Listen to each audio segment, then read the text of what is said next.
Capture the Flag, written by Kate Messner. Chapter 9, read by Sierra Richmond. So why would Snakearm be after Senator Snickerbottom? Pacing back and forth in front of the big window of gate B16, Anna asked the question over and over. She kept having to step around Henry's game prism cord and Jose's feet, stretched in front of him as he leaned back in his chair watching the snowfall. They'd crept along, following Snickerbottom, past 3 more stores, then up to the door of a bar, where a bouncer guy stopped them and pointed to the sign that read, "Must be 21 to enter." So what's the connection? Anna was so wrapped up in the thought, she nearly tripped over Sinan, who was napping with Hammurabi as his pillow. No matter how unlikely it seemed, Anna could only come up with one answer. "Snakearm has got to be involved in the crime," she said. I bet he stole the flag and knows that Snickerbottom's campaign team is helping with the investigation, so now he's trying to make sure they don't discover what happened." "That's dumb," said Henry, putting his game prism earbuds into his ears. "It's not." Anna plopped into the seat next to him and pulled one earbud back out. "Think about it. Why else would he be following him? Maybe Snickerbottom ate at the restaurant and forgot his doggy bag or something?" Anna threw her hands into the air. Like Snakearm would sneak up on him to return his leftover spaghetti? Henry unplugged the headphones from his video game, and a blast of gunfire came out of the speakers. His face lit up. "Hey!" he shouted, waking both Sinan and Hammurabi. "Hey, I bet I know what's going on." "What is it?" Anna leaned in to look, but all she could see was the yellow and white static of an explosion on the screen. "Assassination," Henry said, waving the game. "Snakearm is involved in a plot to assassinate Senator Snickerbottom." "Can you actually assassinate someone who isn't president yet?" Anna asked.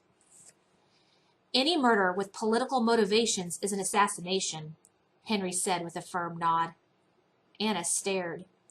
She would have expected Jose to pull that definition from his brain, but not Henry. "They talk about it in the secret agents meeting in my game. Shadow Rogue Assassin," he explained. Anna leaned in closer. "What else happens in that game?" "Here, hold on." Henry popped out his Super Heist game cartridge and rummaged in his backpack until he found another one. He slipped it into the game prism and slid from his chair onto the floor so they could see better. "In Shadow Rogue Assassin, there's this evil guy named Maldicio, and he wants the crown prince dead, but he doesn't want to do it himself, so he hires secret agents to do it for him. Check this out." They huddled on their knees, leaning over the game screen. Even Hammurabi poked his head into the circle. "These guys around the table here, they're the secret agents, and you choose which one you want to be, see? And then you get your orders from Maldicio. You can choose whether you want to stand guard or drive the escape vehicle or what. So here," Henry pressed some buttons, "we'll be the lookout this time. So what we need to do is make sure that," he paused, eyes zeroed in on the screen, "that these guys," his thumbs poked at the game prism, and the avatar on screen kicked and punched until the men who had appeared in the corner were all flat on the ground, "don't get in the way of the assassination." He pressed a few more buttons. "There." "So why does Maldicio want the crown prince dead?" Anna asked. Maybe it would give her an idea for why Snakearm would want to steal the flag. "It's all about power," Henry said. "Always. If you do everything right, then at the end of the game, Maldicio gets to rule the land." "Politics ruins the character," Jose said, nodding. "That's from Otto von Bismarck," he added before Henry could even ask. "Otto man who?" "Never mind." Jose shook his head. "Let's think about your game as it relates to our situation. After you help this Maldicio guy get to be prince, Henry, what's in it for you? What do you get for helping?" "You get to hang out with Maldicio and go to his parties." Anna sank back on her heels and stared up at the straight lines of window bars breaking the snow outside into perfect white rectangles. The puzzle pieces in her brain weren't fitting like that, no matter how hard she wished they would. So, that could mean that Snake Arm, Henry gasped, is going to kill Robert Snickerbottom so he can be president instead. Anna frowned. Jose tipped his head. It was Sinan who finally spoke up. Are you not in the habit of electing your president by voting? Oh, said Henry. Yeah, it was a cool idea, though. He pulled the Shadow Rogue Assassin game from its slot and rummaged through his backpack. Want to play Super Larry Tennis? He asked Sinan. Jose pulled out Harry Potter. He read for a few minutes until the Raindrops song played from a few seats away, where his father had been reading his Weather-Wise magazine. Jose leaped up so fast his book flew from his lap. He rushed to his dad's side, leaning in toward the phone. Finally, Mr. McGilligan hung up and shook his head. Nothing new. They're still keeping her. Jose sank back into his chair and opened his book, but he stayed on the same page for a long, long time. Anna watched the tennis ball bounce back and forth across the electronic screen from Henry's side to Sinan's side. It reminded her of the ideas pinging around in her head. If she could just get one to slow down long enough to think about it, she'd be all set. It felt like the answer was there, right there, but moving too fast to see clearly. Things had seemed to make so much more sense back when they'd seen Snake Arm following Senator Snickerbottom. Anna sprung up from the floor. I'll be right back. I'm going to the restaurant for a minute. She looked for her dad to tell him, but he was huddled in a meeting with two of his staffers.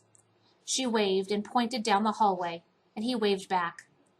Part of her was glad her mom wasn't around to keep track of her, but part of her wished her father would at least ask where she was going. Anna wandered back to the restaurant, where diners were mopping up ketchup with their last fries. She tried to freeze the scene, like pausing a movie on TV, so her eyes could take in everything. The dark grain of the tables, waitresses hustling to finish serving dessert, crumbs under a high chair from where somebody's little kid probably smushed a whole package of those saltine crackers that show up with the soup. What was it that she should be noticing? Investigative reporters on TV always saw just the right thing, the thing that made all the pieces come together, made all the lines run straight and true, right to the answer. The door to the kitchen swung the tiniest bit, but didn't open. Should she try to peek inside? Could Snake Arm be back by now? Anna flipped her notebook to an empty page, but her pencil felt stuck in the air over it, frozen in the muck of not knowing. She sighed, put her notebook down on the hostess stand, and looked up at the television blaring the news out over the crowded bar area. There was an update on the storm. An excited weatherman announced that the snowfall had set a new record. He tossed it back to the news anchor, shuffling papers on her desk. And just in, we have new information on the Star-Spangled Banner theft. Anna stepped closer to the TV. Police now say it's possible that a gang of international art thieves may be involved. They're looking for this man. The picture cut away to a mugshot of a slender man with tufts of gray hair sticking up over his ears, small wire-framed glasses, and a thin gray mustache. His name is Vincent Goosen, and he's the reputed leader of the Serpentine Princes, an infamous group of illicit art collectors who are well known to police. The picture changed to show a side-view mugshot, and Anna sucked in her breath. Curling around Vincent Goosen's neck was a tattoo of a fat, green and black striped snake. It wasn't exactly like Snake Arm's, but it was close enough. Anna grabbed her notebook and took off running.